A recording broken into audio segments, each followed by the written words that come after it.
नमस्कार प्यारे साथियों, गीता के अध्याय 3 कर्मयोग के भाग 1 वीडियो में आपका स्वागत है। वास्तव में कर्मयोग ही वो योग है जिसके माध्यम से हम अपनी जीवात्मा से जुड़ पाते हैं। कर्मयोग हमारे आत्मज्ञान को जागृत करता है। इसके बाद हम न केवल अपने वर्तमान जीवन के उद्देश्यों को बल्कि जीवन के बाद की अपनी गति का पूर्वाभास प्राप्त कर सकते हैं। इस योग में कर्म के द्वारा ईश्वर की प्राप्ति की जाती है। श्रीमद् भगवद गीता में कर्मयोग को श्रेष्ठ माना गया है। गृहस्थ और कर्मठ व्यक्ति के लिए यह योग अधिक उपयुक्त है। हम में से प्रत्येक किसी न किसी कर्म में लगा हुआ है, पर हम में से अधिकांश अपनी शक्तियों का अधिकतर भाग व्यर्थ खो देते हैं, क्योंकि हम कर्म के रहस्य को नहीं जानते। जीवन के लिए, समाज के लिए, देश के लिए, विश्व के लिए कर्म करना आवश्यक है, किंतु यह भी एक सत्य है कि दुख की उत्पत्ति कर्म से ही होती है।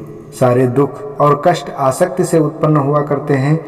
कोई व्यक्ति कर्म करना चाहता है, वो किसी मनुष्य की भलाई करना चाहता है, और इस बात की भी प्रबल संभावना है कि उपकृत मनुष्य कृतज्ञ निकलेगा और भलाई करने वाले के विरुद्ध कार्य करेगा। इस प्रकार सुकृत भी दुख देता है। फल यह होता है कि इस प्रकार की घटना मनुष्य को कर्म से दूर भगाती है।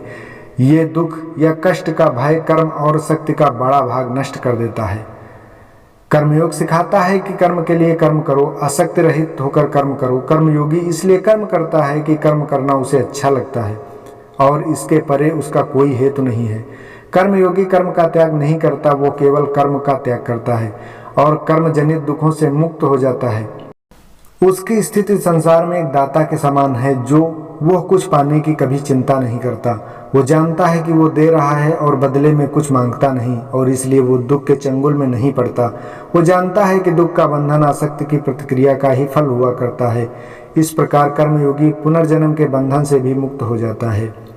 अर्जुन बोले, हे जनार्दन, यदि आपको कर्म की अपेक्षा ज्ञान श्रेष्ठ मान्य है, तो फिर हे केशव, मुझे भयंकर कर्म करने में क्यों लगाते हैं? आप मिले हुए वचनों से मेरी बुद्धि को मानो मोहित कर रहे हैं। इसलिए उस एक बात को निश्चित करके कहिए जिससे मैं कल्याण को प्राप्त हो जाऊं।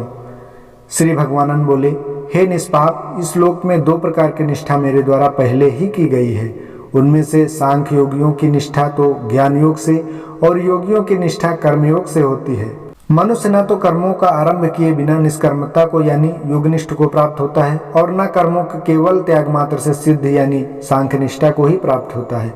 निस्संदेह कोई भी मनुष्य किसी काल में क्षण मात्र भी बिना कर्म किए नहीं रहता, क्योंकि सारा मनुष्य समुदाय प्रकृति जनित गुणों द्वारा परवश हुआ कर्म करने के लिए बाध्य किया जाता है। जो मूढ़ बुद्धि मनुष्य समस्त इंद्रियों को हठपूर्वक ऊपर से रोककर मन से उन इंद्रियों के विषयों का चिंतन करता रहता है, वो मिथ्याचारी अर्थात दंभी कहा जाता है। किंतु हे अर्जुन, जो मनुष्य मन से इंद्रियों को वश में करके अनासक्त हुआ समस्त इंद्रियों द्वारा कर्मयोग का आचरण करता है, वही श्रेष्ठ है। तू शस्त्र विहित कर्तव्य कर्म कर, क्योंकि कर्म न करने की अपेक्षा कर्म करना श्रेष्ठ है, तथा कर्म न करने के लिए तेरा शरीर निर्वाह भी सिद्ध नहीं होगा। यज्ञ को निमित्त किए जाने कर्मों के अतिरिक्त दूसरे कर्मों में लगा हुआ ही वह मनुष्य समुदाय कर्मों से बंधा है। इसलिए हे अर्जुन, तू आसक्ति से रहित होकर उस यज्ञ के निमित्त ही भली भांति कर्तव्य कर्म कर।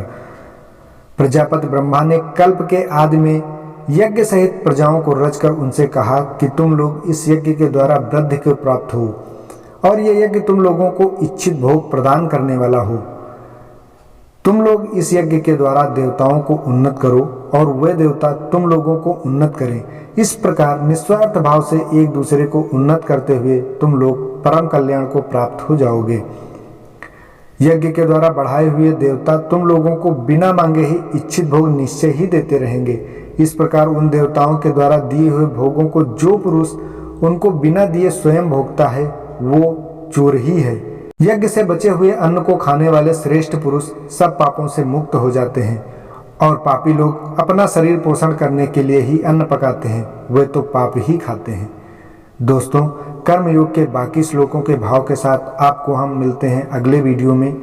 अगर वीडियो अच्छी लगी हो तो चैनल को सब्सक्राइब करें और वीडियो को ज़्यादा से ज़्यादा शेयर करें। भगवान श्री कृष्ण से हमारी यही विनती है कि हमारे सभी श्रोतागणों को हमेशा खुश रखें और हमेशा श्रोतागण मुस्कुराते रहें। दोस्तों, भगवान श्री कृष्ण में अगर आपकी थोड़ी भी श्रद्धा है तो आप चैनल को सब्सक्राइब जरूर करें।